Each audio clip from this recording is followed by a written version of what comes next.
प्रिय विद्यार्थियों, मैं डॉक्टर राम किंकर पांडे, सहायक प्राध्यापक हिंदी, शासकीय लाहिड़ी महाविद्यालय चिरमिरी, जिला कोरिया, छत्तीसगढ़ से हूँ। आज मैं आपके साथ छायावादोत्तर काव्य प्रमुख प्रवृत्तियाँ इस विषय पर चर्चा करने के लिए उपस्थित हुआ हूँ। बीए तृतीय वर्ष और एमए के पाठ्यक्रम में हिंदी साहित्य का इतिहास प्रश्न पत्र के अंतर्गत यह अध्याय है। तो मैं अपनी बातें इस विषय से जुड़ी हुई आपके सामने रखने का प्रयास करूंगा। प्रिय विद्यार्थियों, छायावाद हिंदी काव्य आंदोलन में एक महत्वपूर्ण पड़ाव है, जिसकी समाप्ति 1936 ईस्वी में होती है। छायावाद का जो समय है वो 1918 से 1936 ईस्वी तक के बीच माना गया है और 1936 ईस्वी में छायावाद के समाप्ति की घोषणा स्वयं छायावादी कवियों के द्वारा ही की गई है। 1936 के बाद का जो कालखंड है वो छायावादोत्तर काव्य के नाम से हिंदी साहित्य में जाना जाता है।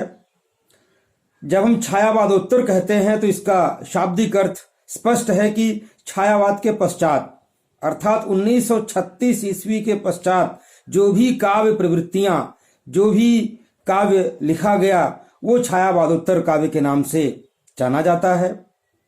लेकिन ये छायावादोत्तर जो कालखंड है वो बहुत विस्तृत है, इसलिए हम अपने अध्ययन की सुविधा की दृष्टि से इसको विभिन्न भागों में बांटकर इसकी विभिन्न प्रवृत्तियों को दृष्टिगत रखते हुए इसका अध्ययन करते हैं।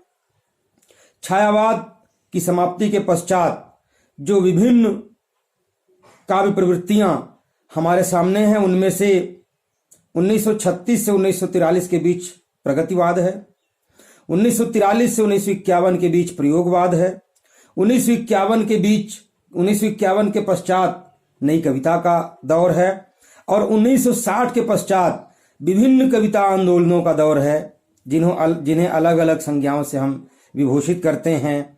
साठोत्तरी कविता है, अकविता है, जनवादी कविता है, विद्रोही कविता है और उसके बाद समकालीन कविता का दौर भी आता है। तो ये जो पूरा का पूरा विराट कालखंड है, जो विस्तृत काल सीमा है, इसको हम जब पढ़ते हैं तो इसे इसके छोटे छोटे भागों में देखना चाहिए हमें। इसे छायावादोत्तर जो कालखंड है, जो समय है, उसका जब हम अवलोकन करते हैं तो देखते हैं कि इन आंदोलनों के अतिरिक्त भी कुछ अन्य कविताओं का परिदृश्य हमारे सामने उपस्थित होता है, जिनमें से कुछ ऐसे कवि हैं जो छायावाद के साथ ही लिखना प्रारंभ करते हैं और उसके बाद तक लिखते हैं, लेकिन वो छायावाद से नहीं बंधे हैं, इसलिए उनकी एक अलग धारा है। उनमें से एक धारा है राष्ट्रीय सांस्कृतिक काव्य धारा और दूसरी है प्रणय मूलक वैयक्तिक काव्य धारा। इनमें से कुछ कवि ऐसे हैं जो आगे चलकर हमें प्रगतिवाद में भी दिखाई देते हैं। जो पहली काव्य धारा है, राष्ट्रीय सांस्कृतिक काव्य धारा, उसके अंतर्गत जब हम देखते हैं तो ऐसी कविताएं लिखी जा रही थीं जो देशभक्ति और राष्ट्रीयता के स्वर से ओतप्रोत हैं, जिनमें हमें देशभक्ति और राष्ट्रीयता का स्वर मुखरित होता हुआ दिखाई देता है।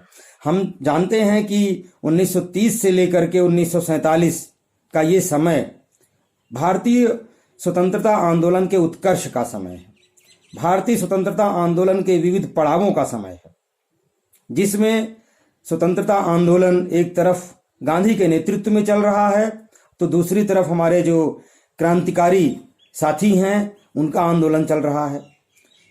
तीसरी तरफ सुभाष चंद्र बोस हैं, जिनकी अपनी एक अलग धारा है। 1936 का समय अगर हम याद करें तो 1930-31 में सविनय अवज्ञा आंदोलन की समाप्ति हो जाती है। उसके बाद स्वतंत्रता आंदोलन गति पकड़ता है। भगत सिंह, राजगुरु, सुखदेव को 1931 में फांसी हो चुकी होती है और तमाम तरह का ये ऐसा परिदृश्य है जिसमें हम देखते हैं कि स्वतंत्रता आंदोलन अपने अग्रसर हो रहा है अंतिम पड़ाव की ओर। तो ऐसे में हमारे इन कवियों ने जो कविताएं लिखी हैं वो राष्ट्रीयता, देशभक्ति, से भरपूर हैं। उनमें स्वतंत्रता संग्राम के लिए उद्बोधन है।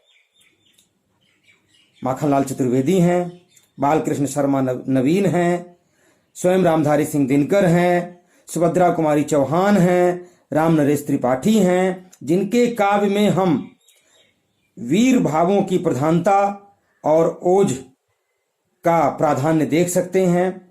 जन जागरण का संदेश इनकी कविताओं में।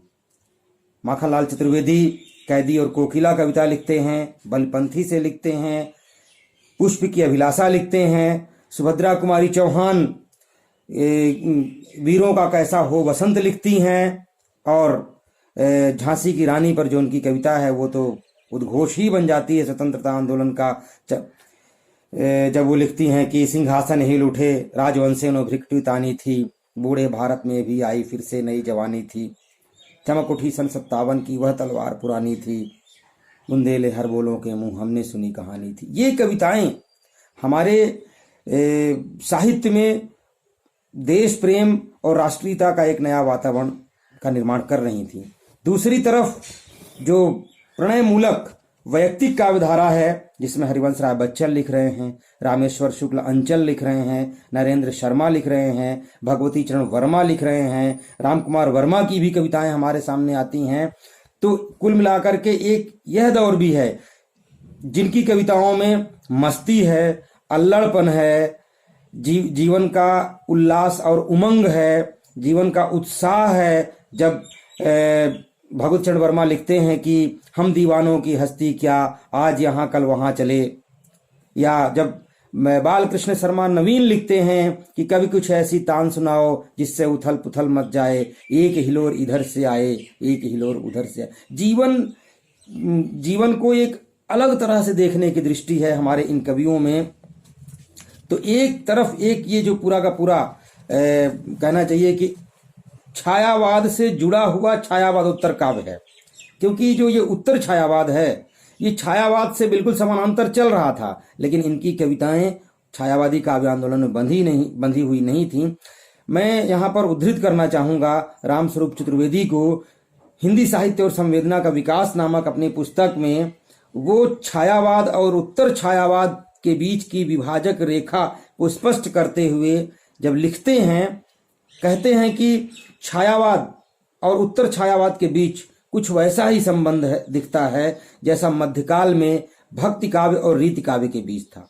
दोनों स्थितियों में पूर्ववर्ती युग की प्रवृत्तियों में से एक प्रवृत्ति आगे बलवती हो उठती है, और यह संयोग से कुछ अधिक है कि जहां भक्ति काव्य और छायावाद में जीवन को व्यापक रूप से ग्रहण किया गया, वहां रीति काव्य और उत्तर छायावाद में शरीर के अनुभवों को अधिक महत्व मिला। जायसी सूर तुलसी के बाद जैसे बिहारी मतीराम देव का क्रम है, कुछ वैसे ही प्रसाद निराला पंत के बाद बच्चन दिनकर नरेंद्र का, बच्चन का उत्तरकालीन काव्य, दिनकर की उर्वशी और नरेंद्र अंचल के गीत शारीरिक अनुभवों और उसके उल्लास का अखंड भाव से अंकन करते हैं।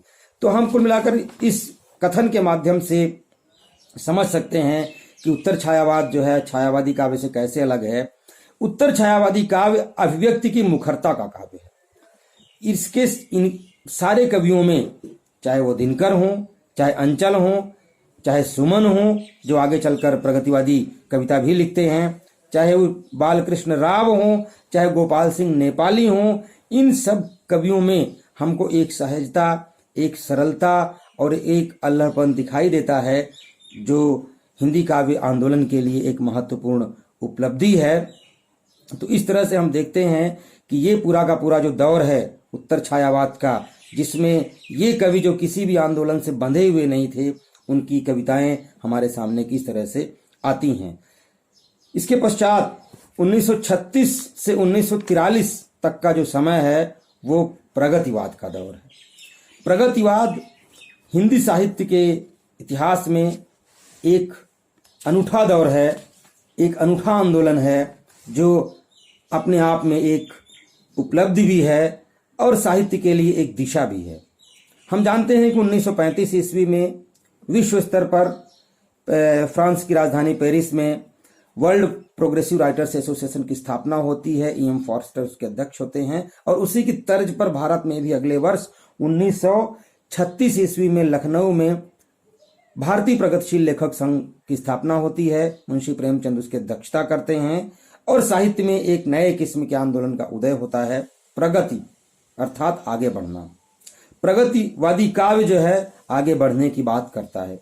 यूं तो हर युग की कविता अपने पूर्ववर्ती या अपने परवर्ती कविता से आगे के दौर की बात कहती है, लेकिन प्रगतिवादी काव्य एक खास विचारधारा को लेकर आगे बढ़ता है, जिसे हम राजनीति में मार्क्सवाद या साम्यवादी विचारधारा कहते हैं। वही साहित्य में प्रगतिवाद के रूप में हमारे सामने आती है और पूरे के पूरे काव्य आंदोलन में, पूरे के पूरे हमारी कविताओं में उस तरह के भाव दिखाई देते हैं।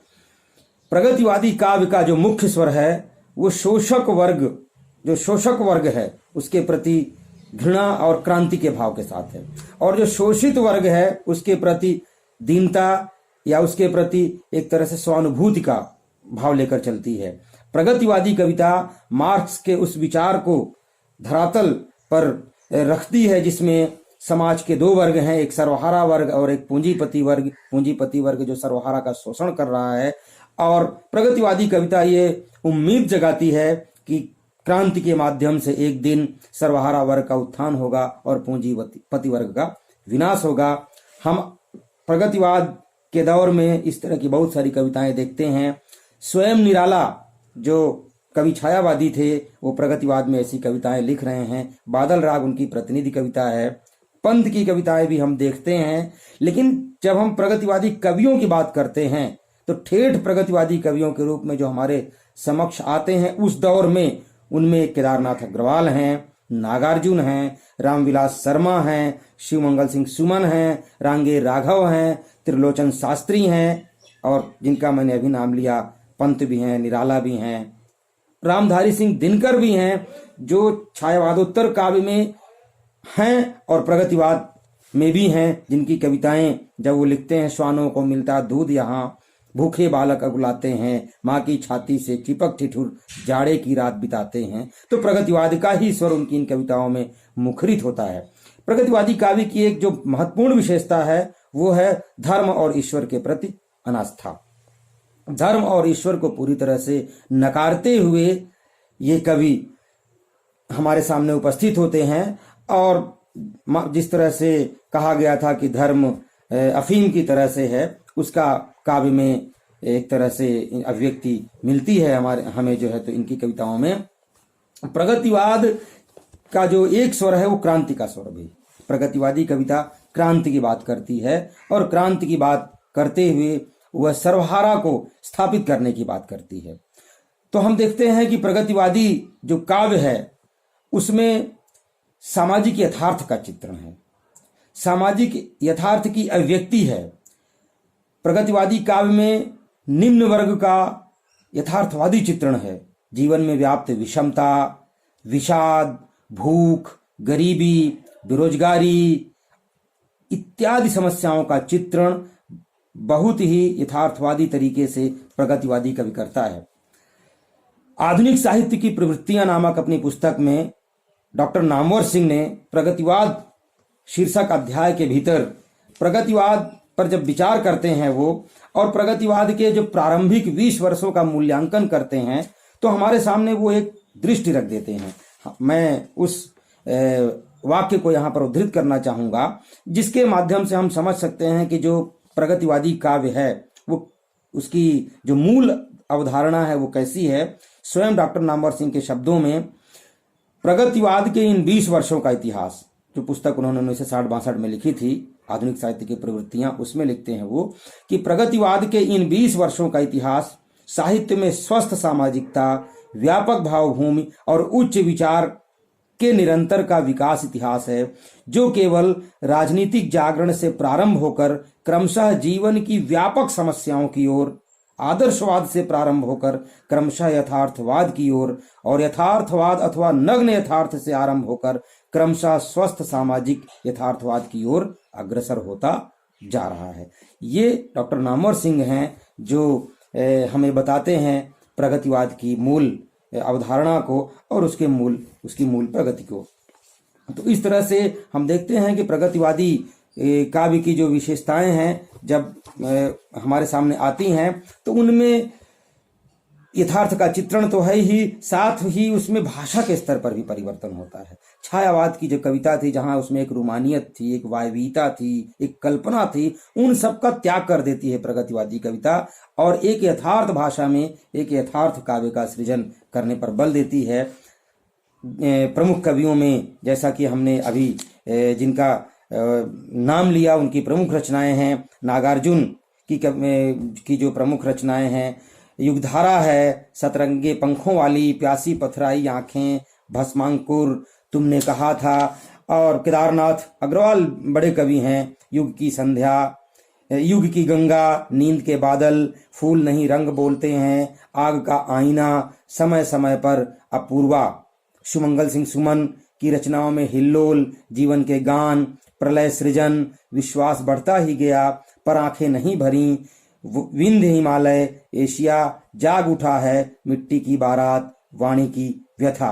तो इस तरह से प्रगतिवादी जो कविता है वो हमारे सामने आती है और हिंदी साहित्य के इतिहास को समृद्ध करती है। 1943 तक आते आते प्रगतिवाद का जो दौर है वो कमजोर हो जाता है।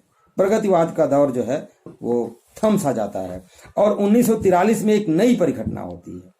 सच्चिदानंद हीरानंद वात्स्यायन अज्ञे तार सप्तक नामक पत्र का संपादन करते हैं, जिसमें वो उस समय के 7 कवियों की कविताओं को संकलित करते हैं और वहीं से जो उसकी भूमिका वो लिखते हैं, उसकी भूमिका में ही स्पष्ट कर देते हैं कि ये जो है प्रयोग करने वाले कवि हैं।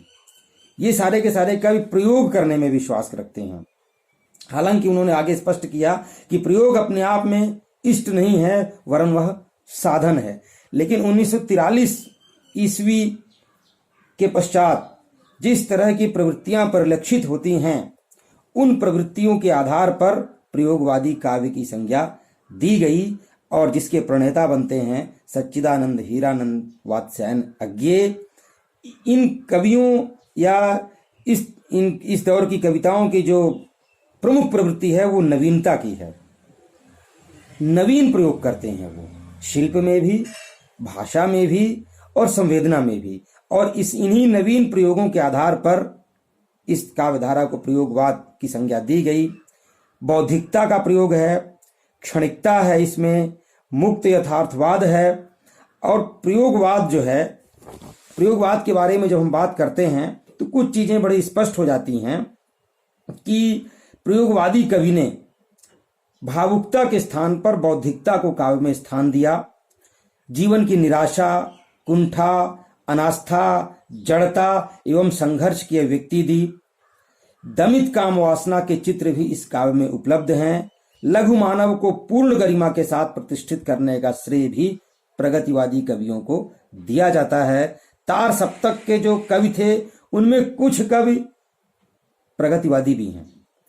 जो तार सप्तक था उसमें जो 7 कवि थे उनको हम जान लें।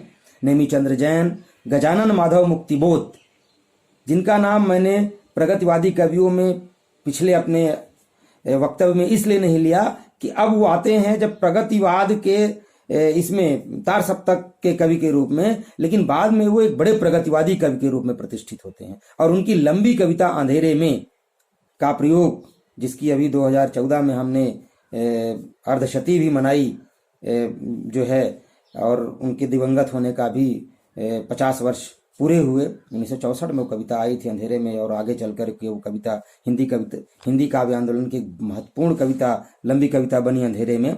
तो मुक्तिबोध भी इसमें संकलित हैं। भारत भूषण अग्रवाल हैं, प्रभाकर माचवे हैं, गिरिजा कुमार माथुर हैं, रामविलास शर्मा हैं, सच्चिदानंद हीरानंद वात्स्यायन अज्ञे स्वयं हैं। तो ये 1943 से 1951 तक का समय जो है तो प्रयोगवाद का है।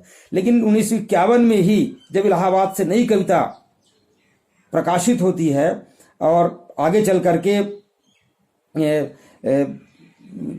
नई कविता का दौर शुरू होता है, तो डॉक्टर जगदीश गुप्त के संपादन में सन 1954 ईस्वी में नई कविता नामक पत्रिका निकलती है, डॉक्टर जगदीश गुप्त के संपादन में। और वहीं से नई कविता का दौर प्रारंभ होता है, जिसके विषय भी कुछ उसी तरह से जिसके विषय भी कुछ उसी तरह से जुड़े हुए हैं जैसे कि प्रयोगवाद में थे। प्रयोगवाद और नई कविता की जो प्रवृत्ति है उसमें उस तरह का पार्थक्य या उस तरह का जो है विभेद नहीं है। अगर हम रामस्वरूप चतुर्वेदी को कोट करें यहाँ पर एक बार फिर से, तो प्रगतिवाद, प्रयोगवाद और नई कविता पर बात करते हुए रामस्वरूप चतुर्वेदी अपनी ग्रंथ हिंदी साहित्य और संवेदना का विकास में बड़े स्पष्ट रूप से लिखते हैं कि प्रगतिवाद, प्रयोगवाद और नई कविता के दौर ऐसे घुले मिले हैं कि इनके सहयोगी कवि इनमें से एक से अधिक को छूते काटते चलते हैं। इससे एक महत्वपूर्ण निष्कर्ष यह निकलता है कि विचारधारा का आग्रह किसी कवि व्यक्तित्व को उतनी दूर तक निर्मित नहीं करता जितना कि रचनात्मक संवेदनशीलता उसे बनाती है और जिसमें से क्रमशः उसकी पहचान उभरती है। आधुनिक भावबोध के संक्रमण और विकास को समझने के संदर्भ में यह जानना उपयोगी होगा कि इस काल की ऐसी कौन सी विशिष्ट परिस्थितियां रही हैं जिनमें इतिहास की नई समझ का उपयोग करते हुए उसकी गति को द्रुततर करने के उपक्रम हुए और उसकी क्या परिणतियां हुई। मतलब कि ये जो पूरा का पूरा समय है छायावादोत्तर, इसमें बहुत सारे कवि ऐसे हैं जो एक प्रवृत्ति को अतिक्रमित करते हुए दूसरी प्रवृत्ति में भी प्रवेश कर जाते हैं। जैसा कि हमने अपने पिछले अध्ययन में देखा निराला को, जो छायावाद में राम की शक्ति पूजा जैसी और तुलसीदास जैसी कविताएं लिखते हैं, वही प्रगतिवाद में भिक्षुक महंगू महंगा रहा वह तोड़ती पत्थर जैसी कविताएं लिखते हैं। पंत भी उसी तरह से हमारे सामने आते हैं, दिनकर भी उसी तरह से हमारे सामने आते हैं। तो इस तरह से हम देखते हैं कि ये काव्य आंदोलन नई कविता तक आते हैं और इनमें विभिन्न प्रकार की जो छवियां हैं, विभिन्न प्रकार की जो अनुभूतियां हैं, विभिन्न प्रकार की जो अभिव्यक्तियां हैं, वो हमारे हिंदी काव्य आंदोलन में हमें दिखाई देती हैं। जैसे नई कविता की ही विशेषता ने हम तो अज्ञेय को कोट कर सकते हैं कि अज्ञेय जब लिखते हैं कि आधुनिक भावबोध और आधुनिक युगबोध की चर्चा करते हुए दुख सबको मांझता है और चाहे सबको मुक्ति देना वह न जाने, किंतु जिनको मांझता है उन्हें यह सीख देता है कि सबको मुक्त रखें।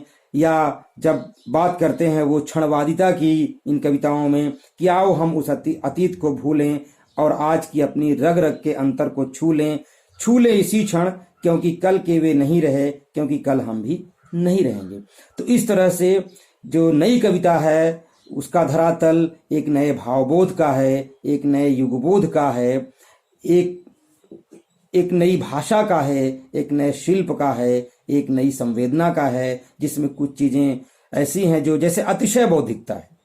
इस युग का कवि बहुत बौद्धिक है और जब वो बौद्धिकता की बातें करता है तो कविता वहां पर कहीं कहीं बोझिल भी होने लगती है। लेकिन कुल मिलाकर के जो छायावादोत्तर काव्य है वो बेहद समृद्ध है, अपने शिल्प में भी, अपनी संवेदना में भी और अपने काव्य के धरातल में भी, जिसमें बहुत सारे कवि हैं। नई कविता में जब वो आते हैं तो उनके स्वर भाषा में किस तरह से हो जाते हैं और कैसे वो अपनी कविता को समृद्ध करते हुए सामाजिक राजनीतिक संदर्भों को भी उठाते हैं और मानव मन के अंतरतम को भी उघारते हैं, मानव मन की अभिव्यक्तियों को अनुभूत करते हैं और उसे अपनी कविता में एक नया स्वर देते हैं। जीवन के कटतम संघर्षों को लेकर और कविता को एकदम तरल, सरल और सहज बना देते हैं।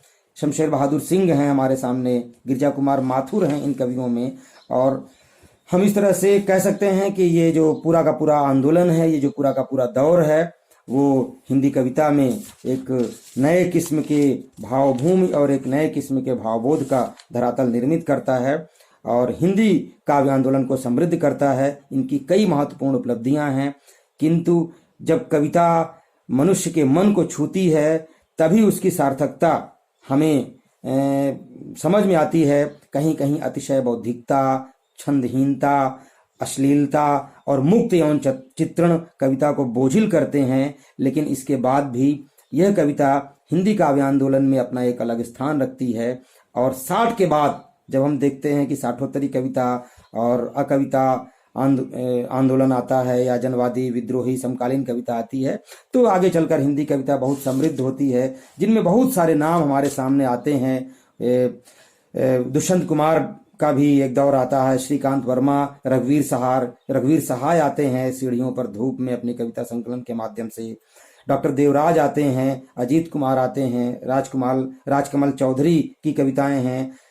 आगे चलकर हम धूमिल को संसद से सड़क तक और अन्य महत्वपूर्ण कविताओं में पाते हैं। चंद्रकांत देवताले हैं, ऋतुराज हैं, विश्वनाथ तिवारी हैं, श्रीकांत वर्मा का हमने जिक्र किया, दूधनाथ सिंह हैं, लीलाधर जकोड़ी हैं, वेणुगोपाल हैं, श्याम विमल हैं, विजय कुमार हैं, परमानंद श्रीवास्तव हैं, आलोक धनवा हैं जो आज भी लिख रहे हैं समकालीन कविता में एक प्रमुख हस्ताक्षर के रूप में। तो इस तरह से जो हिंदी की कविता है वो समकालीन कविता तक आती है।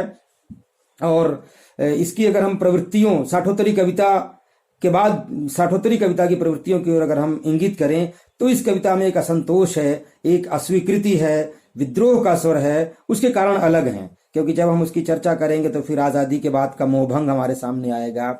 नई कविता का स्वर और जो समकालीन कविता जो साठोत्तरी कविता है उसमें जो विद्रोह देखते हैं हम, वो मोहभंग की कविता भी है। क्योंकि आज़ादी के दौरान हमने जो स्वप्न देखे थे, 1947 में आज़ादी मिली और एक दशक बीतते बीतते वो स्वप्न टूट चुके थे। उन टूटे हुए स्वप्नों की अभिव्यक्ति हम साठोत्तरी कविता में देख सकते हैं और उस कविता में हम जीवन की प्रामाणिक अनुभूतियों को भी प्राप्त कर सकते हैं।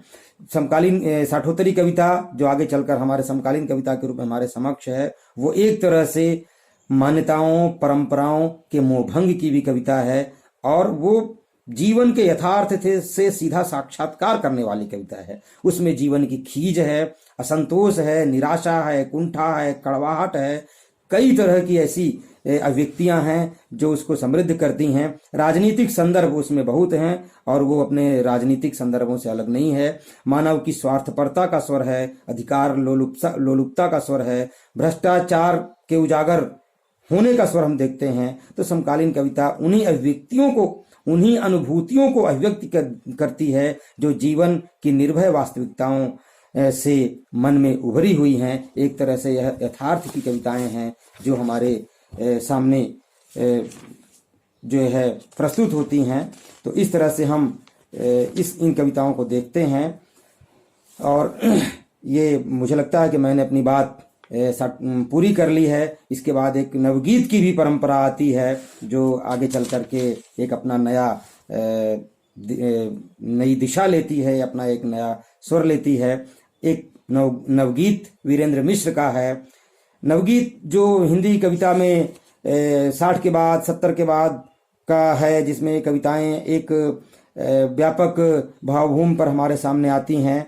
और अज्ञे ने खुद कई नवगीत लिखे थे। गीतात्मकता इनकी बड़ी, लयात्मकता इनकी जो है तो विशेषताएं होती हैं। इन गीतों में लय भी होता है, संगीत भी होता है।